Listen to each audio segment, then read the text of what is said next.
Ok, então, meio-dia, em Brasília, em todo esse fuso horário.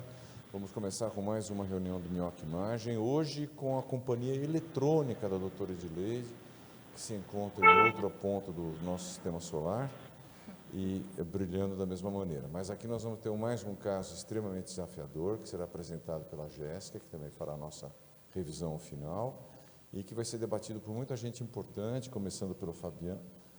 Mesmo pós-eleição, vou continuar não mencionando lados para ninguém me entender errado. Então, ali nós temos o Fabiano, do lado dele o Paul, aqui a Paola, ali a Líria, que vão discutir a gente, ajudar na tentativa de compreender esse caso. Jéssica, pode começar. Vamos lá.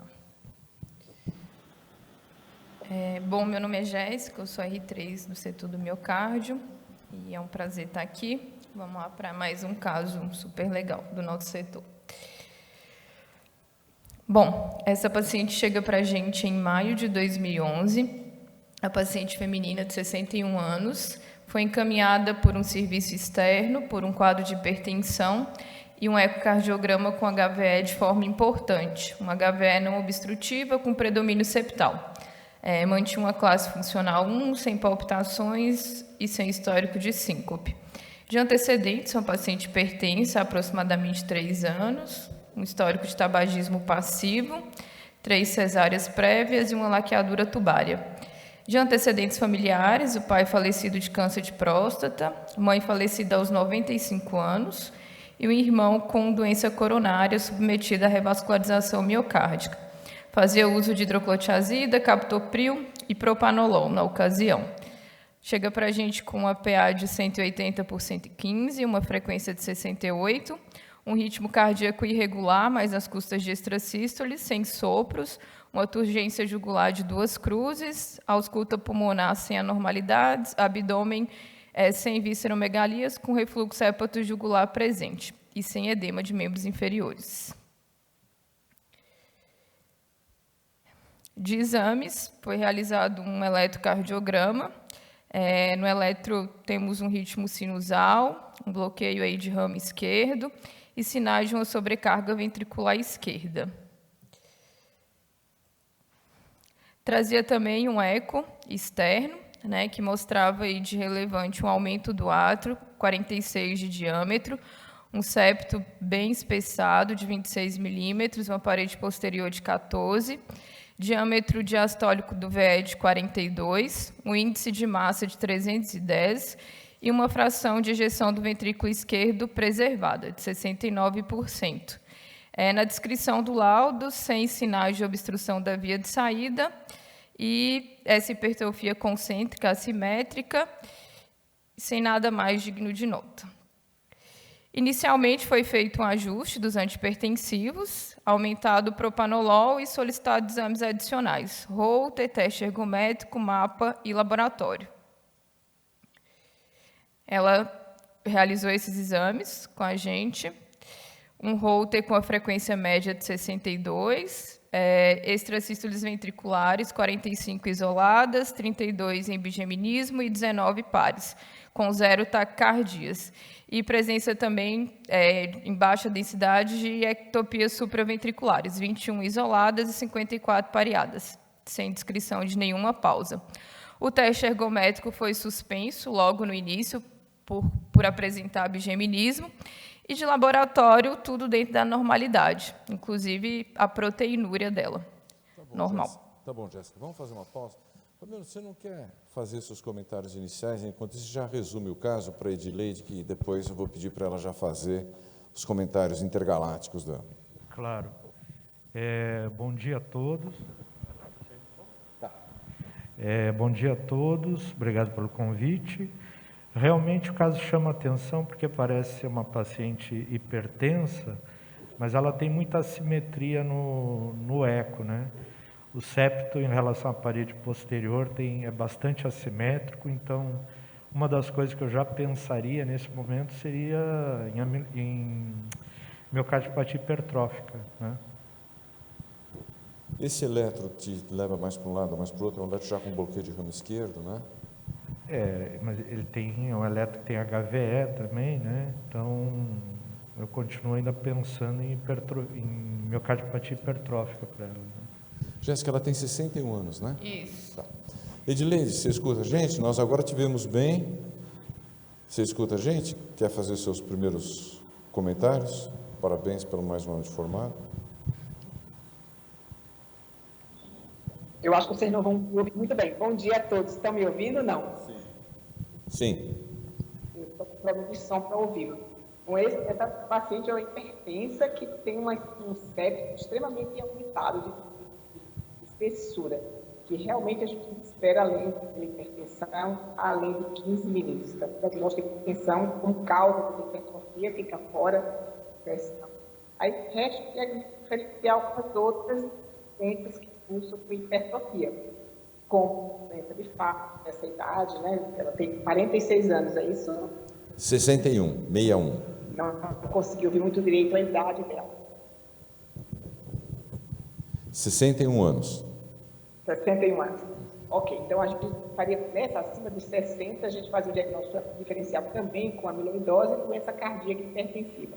Uma amiloidose não parece ser uma simetria tão constante. Então ficaria mesmo, a hipertensão também não, então ficaríamos com o diagnóstico mesmo de miocardiopatia hipertrófica para esse paciente, não obstrutiva no caso. Muito bom, então parece que o nosso pessoal não tem muita dúvida do que é. Foi assim que evoluiu, Jéssica? Sim. Aqui a gente vai mostrar uma evolução ecocardiográfica, né? E aí vai surgir algumas dúvidas em relação ao caso. Esse eco de 2011, ela tinha esse septo de 26, parede posterior de 14, com essa função ventricular de 69% preservada. Seguiu o acompanhamento com a gente, bem, mantendo classe funcional 1, assintomática. Em 2016, né, na ordem cronológica, foi repetido um novo eco, e aí a gente já começa a observar uma dilatação do ventrículo esquerdo, né, já parte de um diâmetro de 42 para 50, e uma queda também de fração de ejeção do ventrículo esquerdo, que para o paciente hipertrófico é uma queda que a gente pode considerar significativa, né? Foi de 69% para 57%. Mais adiante, foi feito um novo eco, agora em 2017, que mostra ainda uma progressão maior dessa dilatação do ventrículo esquerdo e uma queda ainda mais acentuada da fração de ejeção, agora de 47%. E aí começam a surgir algumas dúvidas, né?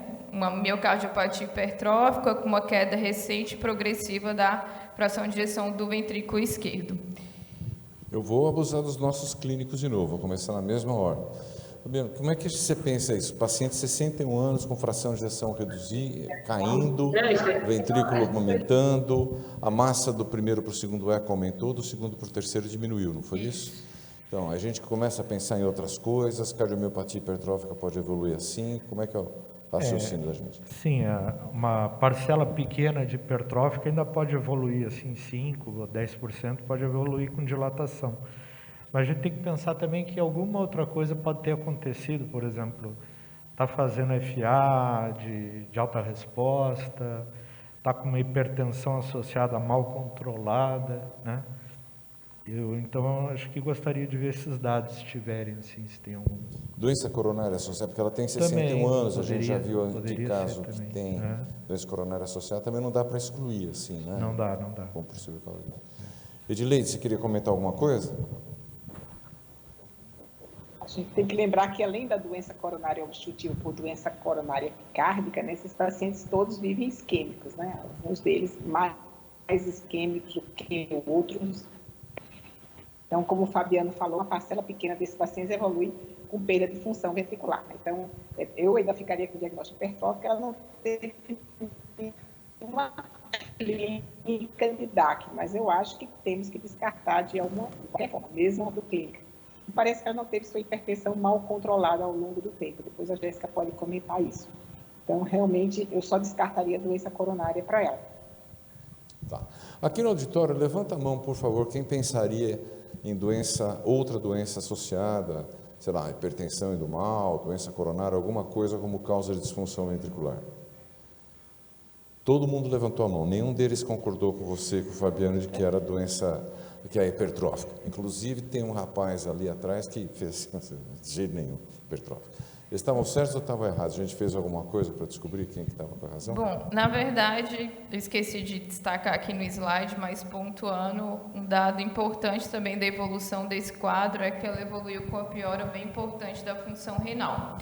Isso no contexto de ajuste também de medicações para insuficiência cardíaca, mas saiu de uma creatinina normal de 0,8 para uma creatinina de 2,5. Então, com essa perda de função, com essa espera um pouquinho. Deixa eu perguntar agora de novo, Fabiano. Fabiano, me explica que isso é uma coisa que pode acontecer no consultório das pessoas, né? O pessoal está conduzindo um paciente desse e, de repente, a creatinina sobe. Você pensa em primeiro que foi por causa da fração de ejeção, outra doença associada por causa da hipertensão, mexe na medicação. Qual seria seu próximo passo num paciente desse que baixa no seu consultório? Hipertensão eu acho que não, porque não tinha proteinúria ali, né? Então, acho que pode ter sido ou por excesso de diurético, às vezes, ou progressão mesmo da disfunção renal, com baixo débito, né? A gente fez alguma coisa para descobrir? Sim. Bom, na ocasião, diante dessa piora de função renal e dessa queda importante de função ventricular, foi aventada a possibilidade de amiloidose. De exames iniciais, foi feito imunoeletroforese, no sentido de descartar uma amiloidose AL, e veio normal, sem pico monoclonal. Mas a dúvida persistiu e foi optado por pedir uma cintilografia com pirofosfato. Vai ser mostrado agora pela professora Ismânio? Isso. E agora vai ser apresentada pela doutora Paula. Enquanto a professora Ismânio vai para o microfone, Edileide, o pico monoclonal exclui, a ausência de pico monoclonal exclui a amiloidose ou não? Opa, não estamos ouvindo a Edileide.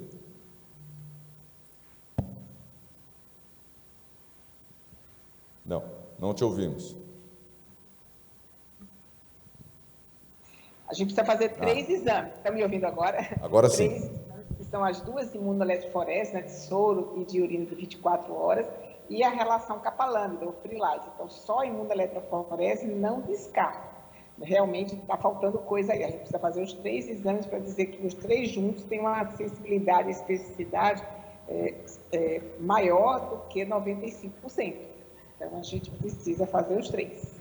Então, deixa eu ver se eu entendi. A gente está preocupado com a possibilidade de amiloidose, porque tem uma queda de fração de ejeção, num ventrículo que tinha aumento da espessura, não tinha obstrução na via de saída do ventrículo esquerdo e começou a dar uma piorada geral. É isso que fez a gente pensar nessa possibilidade ou não?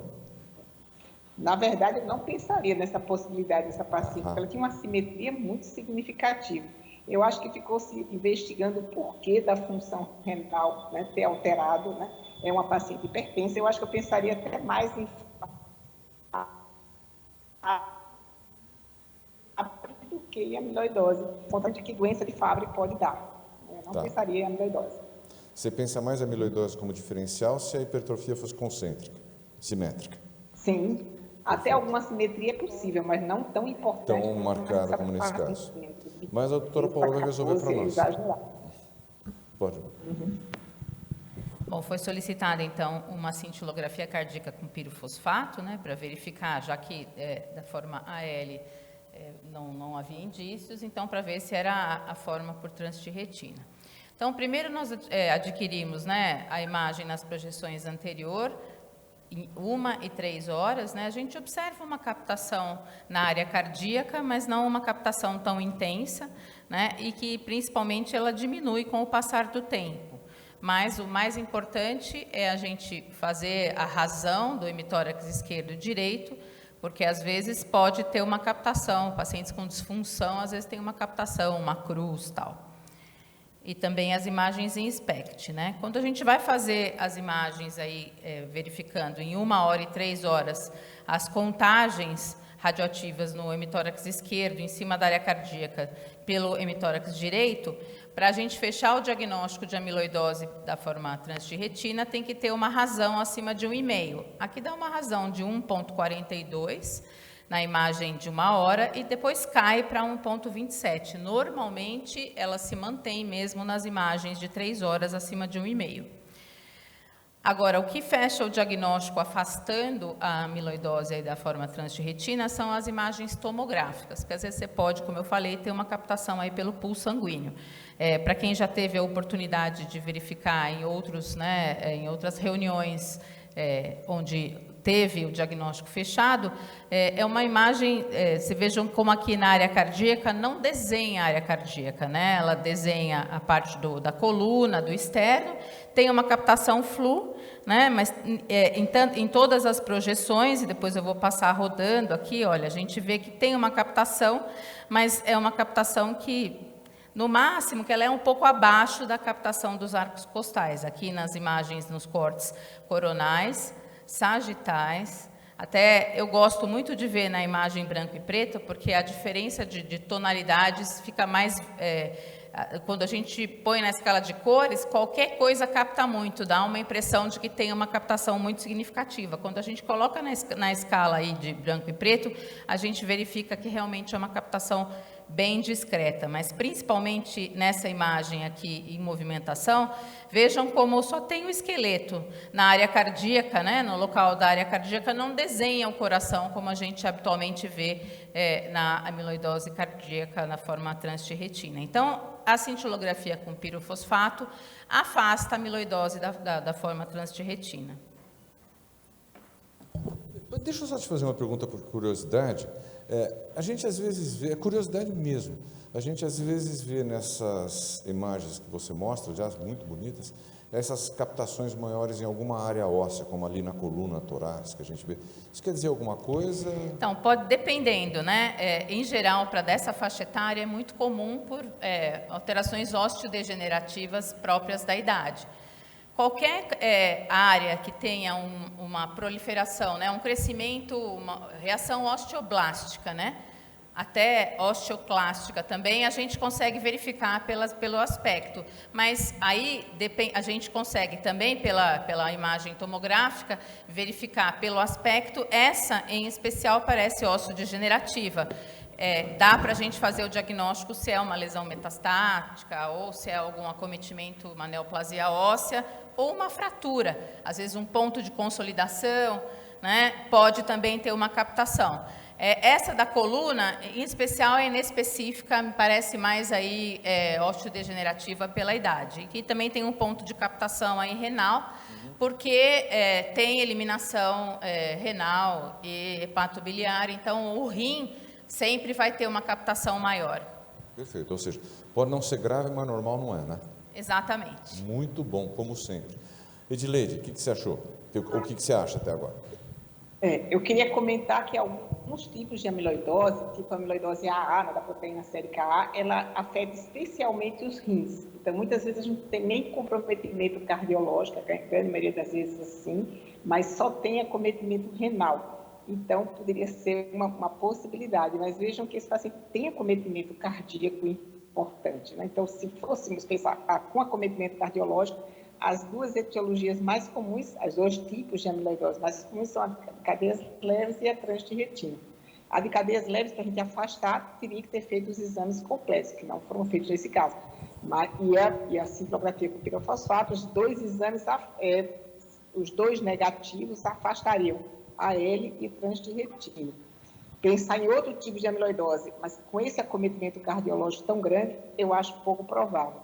Além disso, a piora da função renal não é considerado um red flag para a amiloidose, né? Tem vários outros, como pseudocontrole da pressão arterial, vários outros, né? A desproporção eco e eletro, que não tem nesse caso. Então, eu esqueceria a amiloidose. Perfeito. Você e o Fabiano, então, continuam com a hipótese de hipertrófica em primeiro lugar e pensariam muito naquele tipo de evolução com disfunção ventricular, é isso?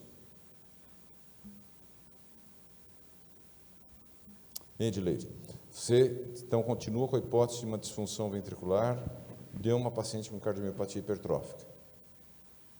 Acho que ela congelou. Agora descongelou. Agora descongelou. É isso. Levanta a mão aqui no auditório, por favor, quem pensa que é outra coisa.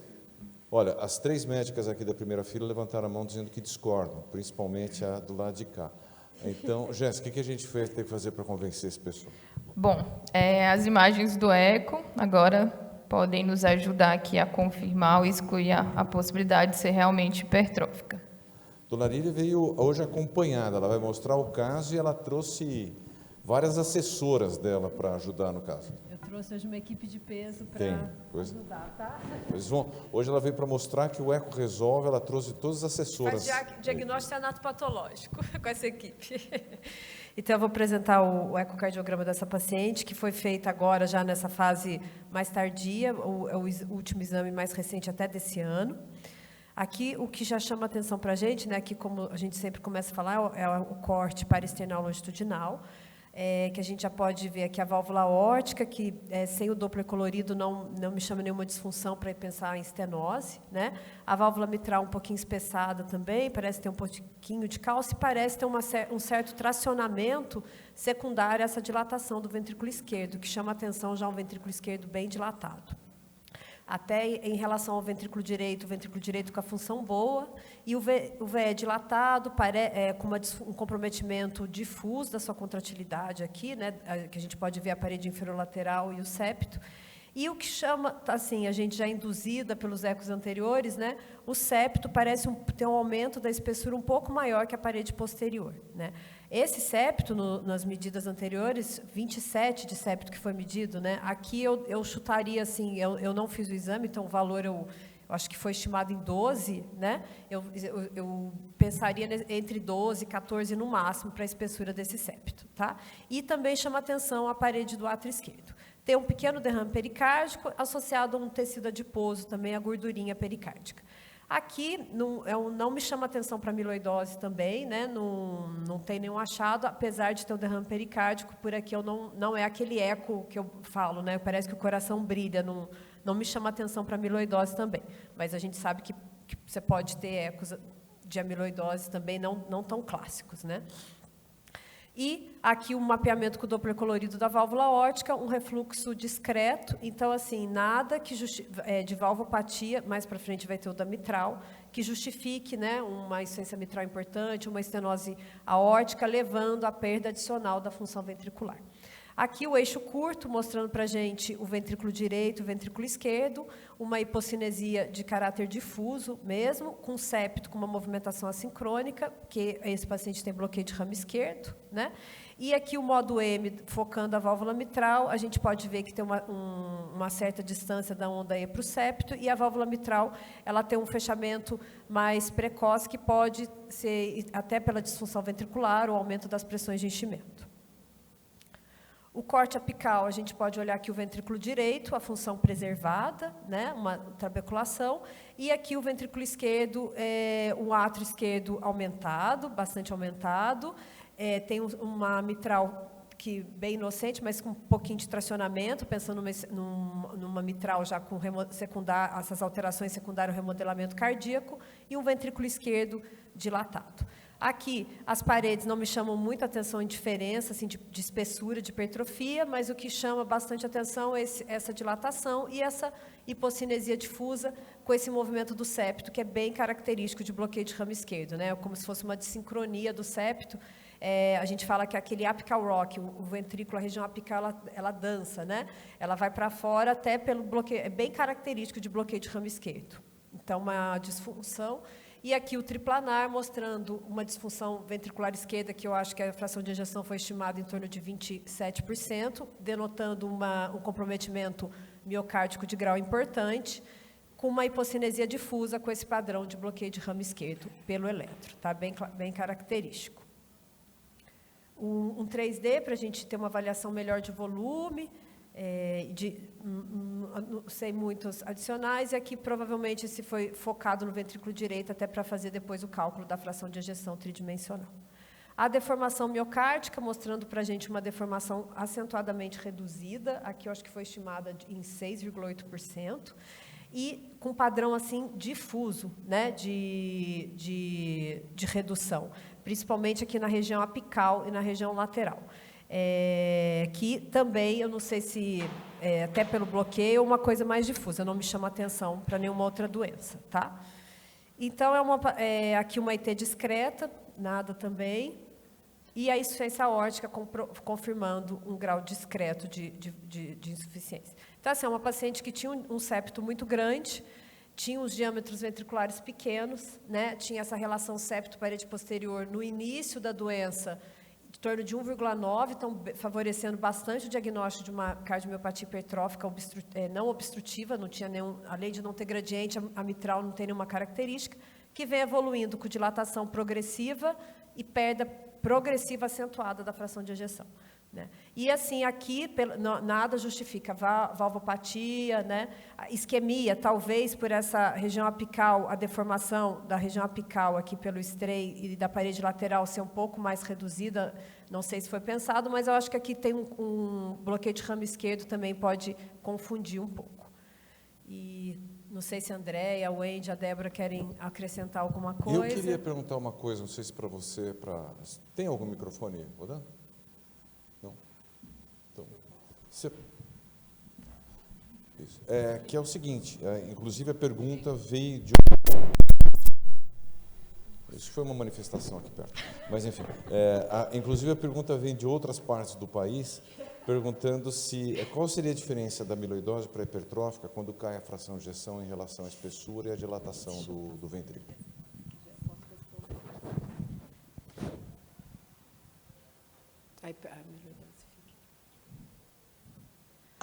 Bom, a Líria apresentou brilhantemente, eu só vou querer... a função diastólica não foi avaliada. Foi avaliada? Não tem no laudo. Ah, tá. Então, a função diastólica não foi avaliada por fusão das ondas EIA. Logicamente, a gente acaba ficando um pouco induzido por conta do que a gente conhece dos ecos anteriores, né? Então, a gente já olha o exame já com um pouquinho de uma tendência a procurar alguma coisa de hipertrófica para justificar. Se a gente não conhecesse os ecos anteriores, chama a atenção realmente uma dilatação muito grande e da cavidade ventricular.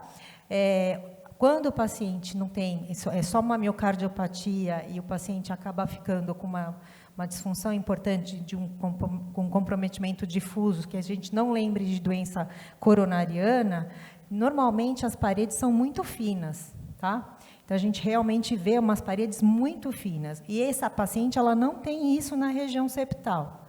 Nas outras paredes, ela fica com uma espessura normal. A outra coisa que deixa a gente um pouquinho na dúvida em relação a lembrar um pouquinho de fenótipo de hipertrófica é a localização do músculo papilar, ele é mais apical, ele não é mais tão normal a inserção dele, que também é um achado que lembra um pouquinho de hipertrófica. Então, é difícil a gente bater o martelo se é ou se não é, vendo só isso, sem conhecer o anterior, mas existem alguns indícios que faz a gente questionar, será que é uma hipertrófica que evolui com uma miocardiopatia? Será que ela teve uma miocardite? Será que é uma associação de comorbidades que fez essa evolução? Porque vejam que ela acabou tendo um aumento da dimensão do ventrículo, e se a gente for olhar o strain, a pior deformação dela é na região anterolateral, não é na região mais espessa. Na hipertrófica, a gente acaba tendo fibrose exatamente na região de maior espessura. Então, muito provavelmente, essa paciente talvez tenha duas coisas junto, tá? Mas na amiloidose, de qualquer maneira, você não teria essa dilatação nem a redução da espessura. A amiloidose, ela... Assim, quando evolui com piora da função ventricular. A amiloidose, ela se caracteriza muito por uma disfunção diastólica importante, é uma miocardiopatia restritiva, e a gente pensa, quando você tem aumento da espessura, disfunção diastólica e fração de ejeção preservada. Normalmente, a gente até faz uma relação da fração de ejeção com o strain, você tem uma função da deformação muito reduzida e uma fração de ejeção preservada. Não é realmente um quadro que lembre a amiloidose. Mas mesmo nos pacientes que a gente faz bastante aqui no ambulatório, né, dos protocolos, que já abrem com disfunção ventricular esquerda, ele é hipertrófico, a cavidade não é tão dilatada, é um ventrículo que é bem hipertrófico não, tem a espessura bem aumentada e assim, difusamente, né? A amiloidose AL, muitas vezes, ela já abre com disfunção, às vezes até disfunção ventricular esquerda importante, mas ele tem uma espessura aumentada, não tão aumentada quanto da trânsito de retina, mas tem, né? E esse é bem assimétrico, né? A parede posterior parece menorzinha, né? Então, acho que agora até as 3 médicas da primeira fila estão convencidas de que é amiloidose, que é hipertrófica. Paulo, e ressonância, vai mostrar alguma coisa para nós aí? Eu podia parar o exame? Não, vamos para frente.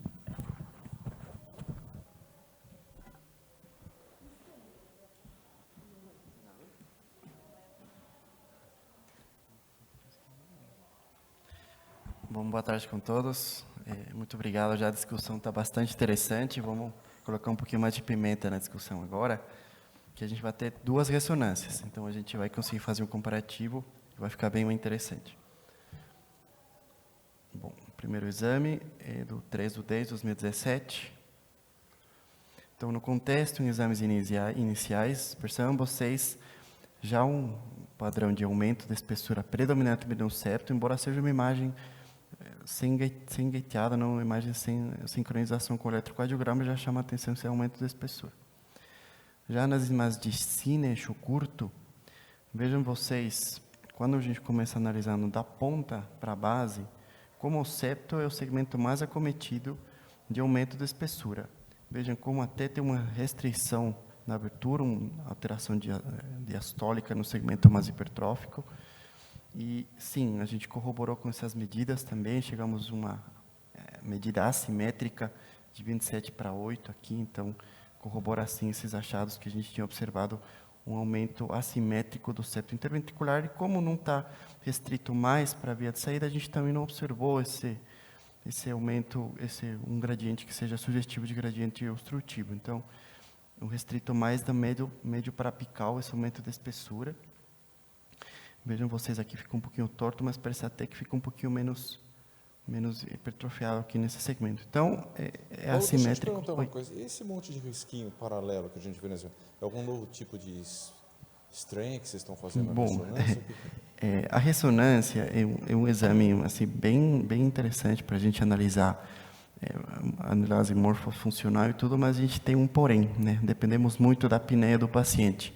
Então, infelizmente, se a foto que foi tirada foi mexida, a gente percebe até o movimento do diafragma aqui, que não era para ter acontecido, que justamente fica uma imagem um pouquinho de uma qualidade inferior à que a gente está acostumado da ressonância. Só queria acrescentar aqui para vocês que até parece que ele tem uns aumentos de trabéculas aumentadas nessa porção. Então, se a gente for juntando as informações, aumento da espessura miocárdica assimétrico, com trabeculações aumentadas na porção aqui, então, meio que a gente vai torcendo mais para o hipertrófico. Em eixos longos, vejam vocês esse aumento da espessura de 27, mais restrito na porção médio-apical do septo interventricular, inserção do que a doutora tinha falado aqui no ecocardiograma, e a gente não observa esse aumento da espessura miocárdica.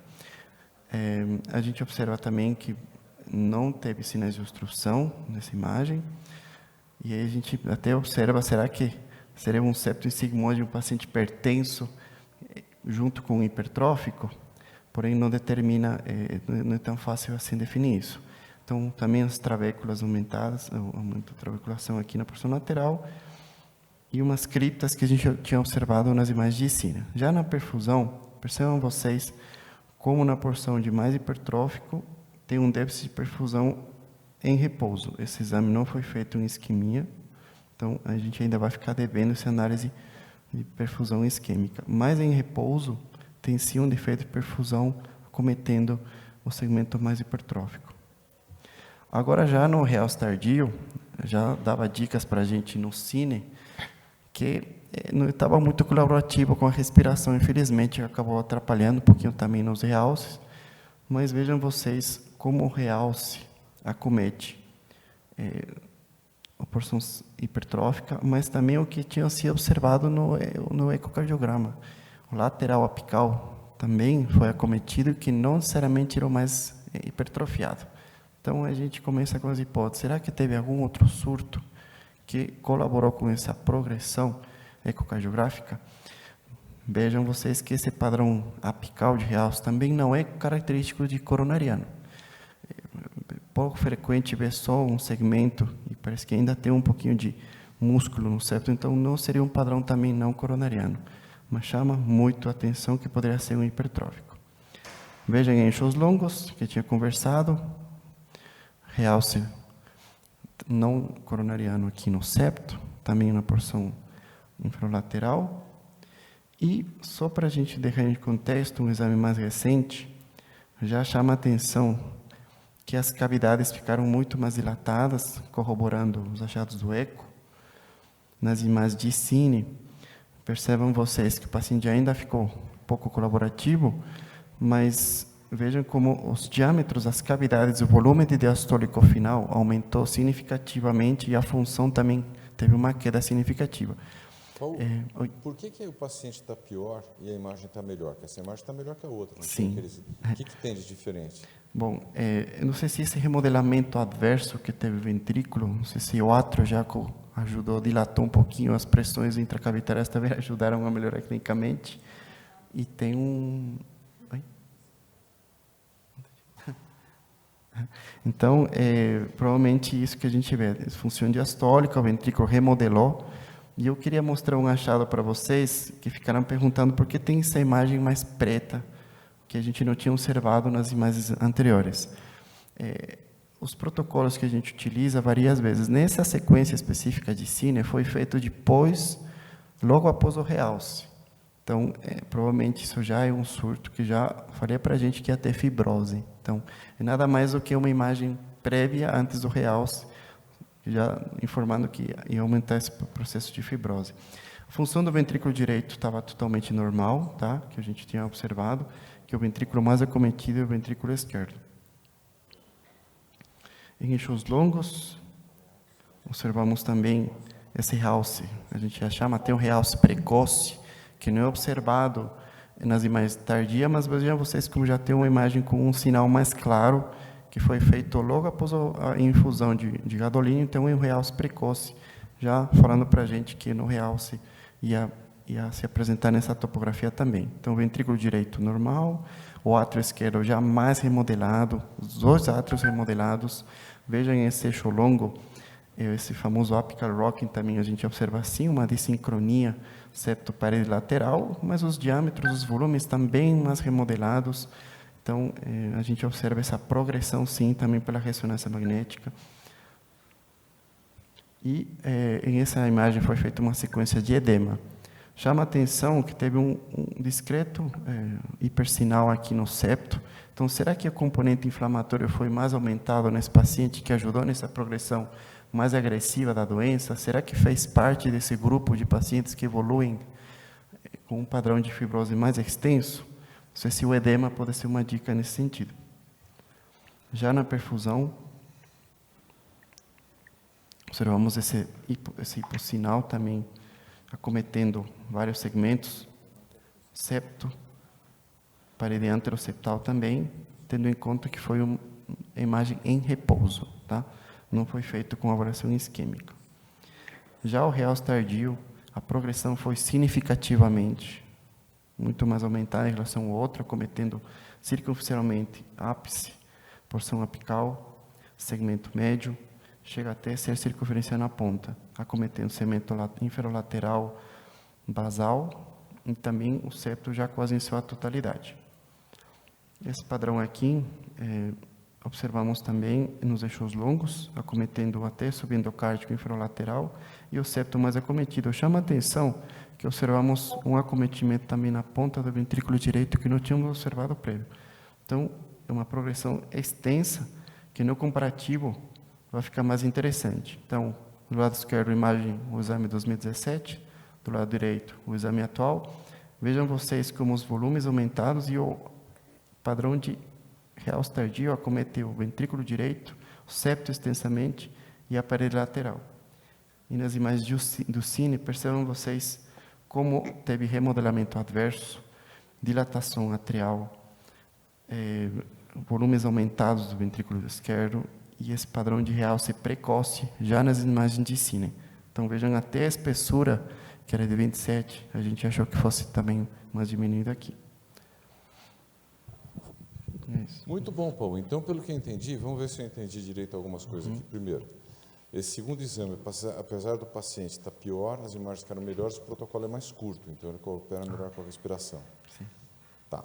Segunda coisa é o seguinte, interessante, comentando a pergunta que chegou de uma pessoa chamada professora Barros, de outro estado do país, que a gente vê que a evolução confirma o diagnóstico de cardiomiopatía hipertrófica, porque aí a gente tem o afilamento, e você mostrou que esse afilamento da parede do músculo é por causa do aumento de fibrose, enquanto que a amiloidose a gente pode até ter o aumento do realce tardio sem ter necessariamente redução da espessura, como as professoras do ECO já tinham mostrado. E a cavidade dilatou, ao contrário do que também a gente veria na amiloidose. Então, essa ressonância desse jeito mostrou algumas coisas para nós, né? Primeiro, que a gente tem que fazer o exame mais caprichadinho, como você fez. Segundo, que a gente tem que pensar nessas características evolutivas e em associar só as coisas, porque nessa última ressonância, em que a espessura não chama tanta atenção, as pessoas poderiam ter chutado outras coisas também, se fosse essa primeira, né? Então, é uma cavidade dilatada, não tem uma espessura tão pronunciada. Se a gente não tivesse a outra, alguém ia falar a famosa sarcoidose, essas coisas. Então, a gente tem que pensar em todos os aspectos antes de fechar o diagnóstico. E terceiro, que talvez essa paciente já tivesse indicação de considerar alguma terapia do tipo arritmia, porque ela já tinha mais de 15%, pelo menos aos meus olhos, de realce tardio no primeiro exame. E no segundo tem muito mais que 15%. Mas ela não tem queixa de arritmia, né, Jéssica? Não. Então, de novo, não adianta a gente ter um martelo na mão e sair achando que o mundo é um prego, porque as coisas são intercambiáveis e tudo ajuda um pouquinho. Não adianta. A Andréia mandou o Jorge do ECO ficar fazendo esse barulho para atrapalhar toda vez que eu falo. É uma concorrência desleal, mas tudo bem, eu não vou levar isso em consideração. Então não adianta a gente querer martelar tudo, né? Cada exame teve sua contribuição, né, Paulo? Não, eu só queria fazer um comentário rapidinho aqui, que eu tinha começado a ver o exame, eu comecei pelo último. Então, sinceramente, nosso cérebro começa a ver já mais as hipóteses quando vocês veem um padrão de realce mais difuso, até com acometimento do ventrículo direito, que a gente vê que tem doenças, como a amiloidose até, né, que já ia acometer mais o ventrículo direito também, mas isso que justamente aumentou. Tinha um lugar específico, tinha um aumento mais espessura, e quando eu puxei o exame prévio, pois foi muito mais notório isso. Mas nem sempre a gente tem um exame prévio para comparar, né? Muito obrigado. Ibrahim, vou te fazer uma pergunta também importante. A gente tem essa evolução aí do realce tardio e tal. Mas, olhando especificamente, né, vocês não fizeram aí prova farmacológica, mas você excluiria a possibilidade de uma doença da fibrose ser de causa coronariana obstrutiva?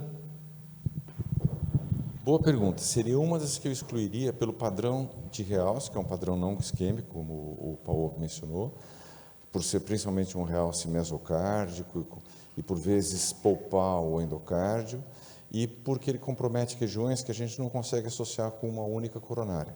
Então, por exemplo, a gente vê na imagem da direita, é um realce precoce, porque ela foi feita pouco depois da perfusão, a gente já consegue ver que o septo, tanto na porção basal como na porção média, tem aquele centro dele, por isso que a gente chama de mesocárdica, mais claro.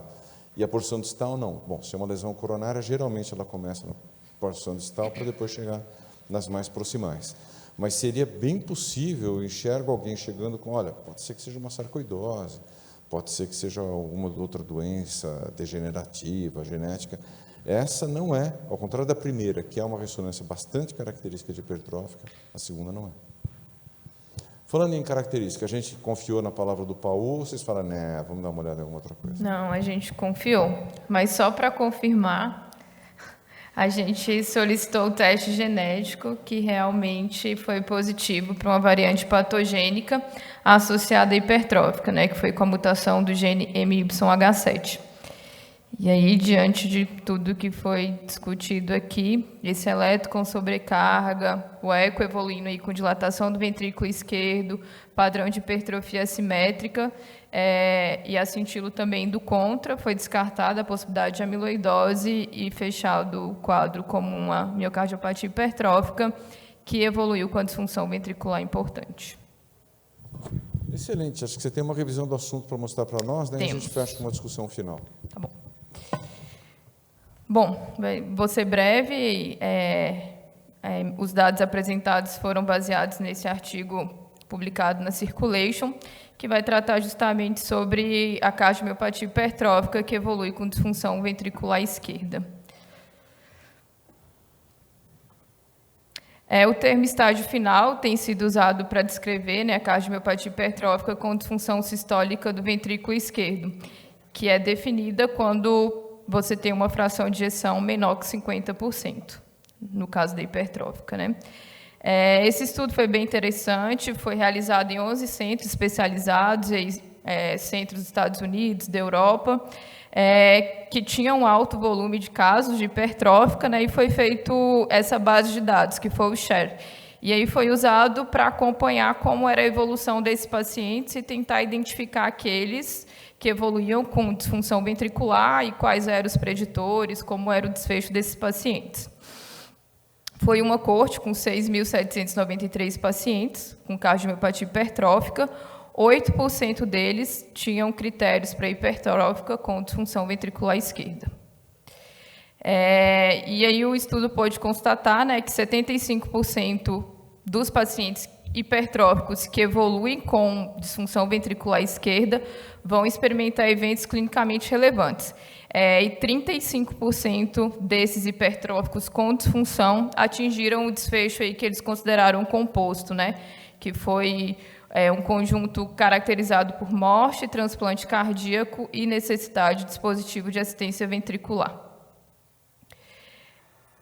Após a identificação desses pacientes, o tempo médio para que esse desfecho composto acontecesse foi de 8,4 anos, que aí até corrobora com a evolução da nossa paciente, né?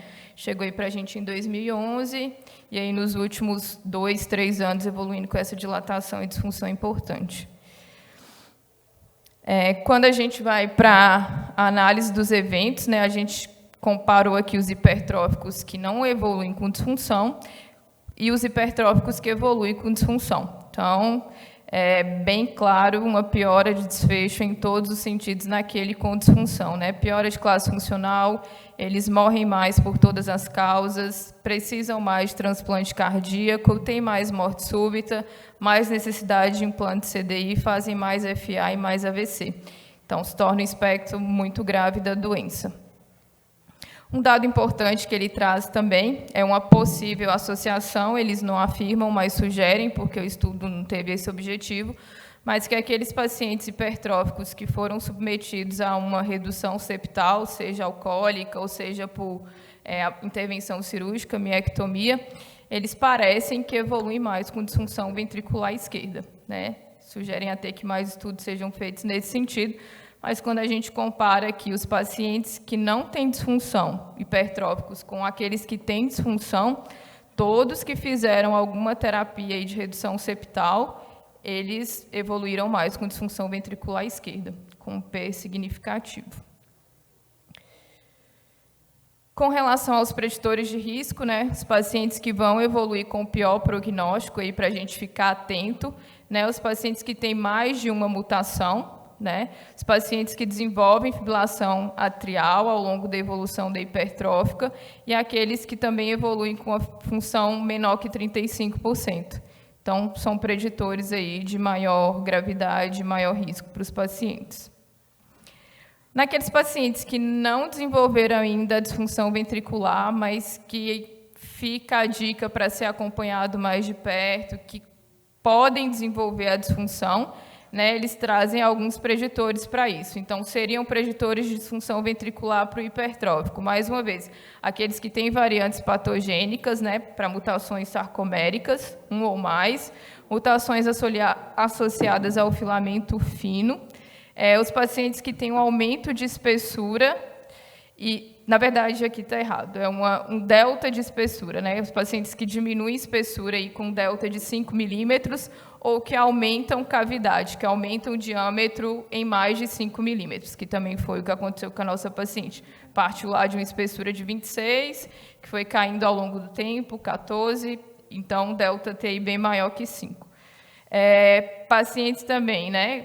Lembrando que hipertrófico tem um coração hiperdinâmico, então essa avaliação da função ventricular também vai ser um valor maior do que aquele que a gente está habituado. Então, o paciente que desenvolve aí um hipertrófico com função ventricular menor que 59%, né, ao longo do segmento, também é um preditor que ele possa evoluir com disfunção ventricular grave ao longo do tempo. E, que eu já tinha pontuado, a terapia de redução septal, né, seja por ablação alcoólica ou seja por miectomia. Pode ser um preditor para a disfunção ventricular esquerda também. Com relação aos preditores para o desfecho composto, que a gente viu lá de morte, necessidade de transplante cardíaco. Pela análise das curvas, a gente vê que esse tempo médio, né, é de 8,4 anos. Os pacientes que têm mutação positiva, destacando que nem todo hipertrófico vai ter uma variante patogênica, né? A gente pode ter pacientes com fenótipo hipertrófico, mas com teste genético negativo, mas ressalta aqui que aqueles que têm o teste genético positivo têm maior risco de desenvolver disfunção e de ter um pior desfecho. Pacientes que apresentam fibrilação atrial ao longo da evolução da doença e disfunção ventricular com fração menor que 35%. Com relação às mensagens aí que ficam, a disfunção sistólica do VE desenvolve-se em aproximadamente 8% dos pacientes com cardiomiopatia hipertrófica, então acontece, não é tão raro assim. A partir do reconhecimento de um paciente hipertrófico com disfunção ventricular esquerda, a mediana de tempo aí até morte ou necessidade de transplante ou dispositivo de assistência é de aproximadamente 8,4 anos. Alguns fatores importantes de mau prognóstico, né? Disfunção, a presença de múltiplas variantes patogênicas, o desenvolvimento de fibrilação atrial e uma fração de ejeção menor que 35%.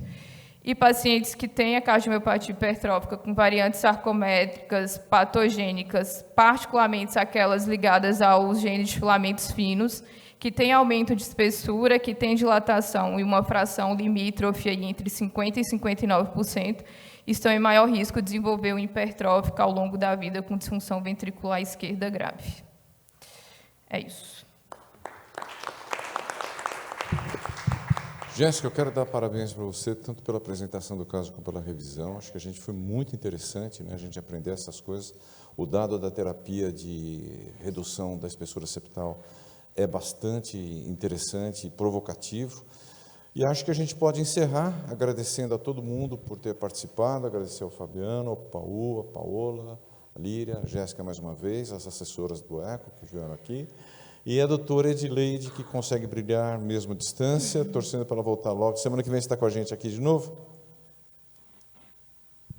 Com certeza.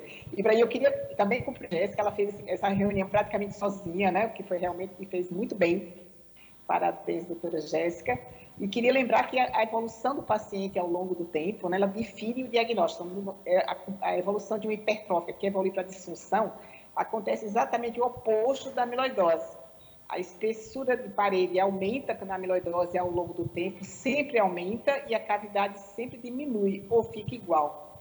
No hipertrófico que evolui para a disfunção, a parede vai diminuindo de espessura, o contrário, e a cavidade vai aumentando. Ou seja, são evoluções bem diferentes que dá para a gente distinguir uma doença da outra. Eu achei esse caso muito interessante. Vejam que a fibrose aumentou muito ao longo do tempo. Pensar nela, indicar um desfibrilador e talvez um transplante a curto prazo. Mas parabéns a todos que participaram. Eu vi que não fiz falta. Faz muita, e eu só quero encerrar fazendo um registro bastante interessante do ponto de vista histórico, que essas reuniões começaram depois de um caso que a Edileide discutiu, não comigo, mas com o Tiago, que era um caso provavelmente já na fase final de hipertrófica, e pelo conjunto dos achados o Tiago achou que fosse hipertrófica, e que motivou uma reunião aqui nesse auditório, mas na época não tinha transmissão nem nada, e agora nós estamos discutindo um outro caso, é o segundo caso que tem evolução parecida, então a gente tem que ficar atento para isso também. Obrigado a todo mundo, bom feriado, até terça. Obrigado. A doutora Edileide já mandou tirar foto de vocês todos.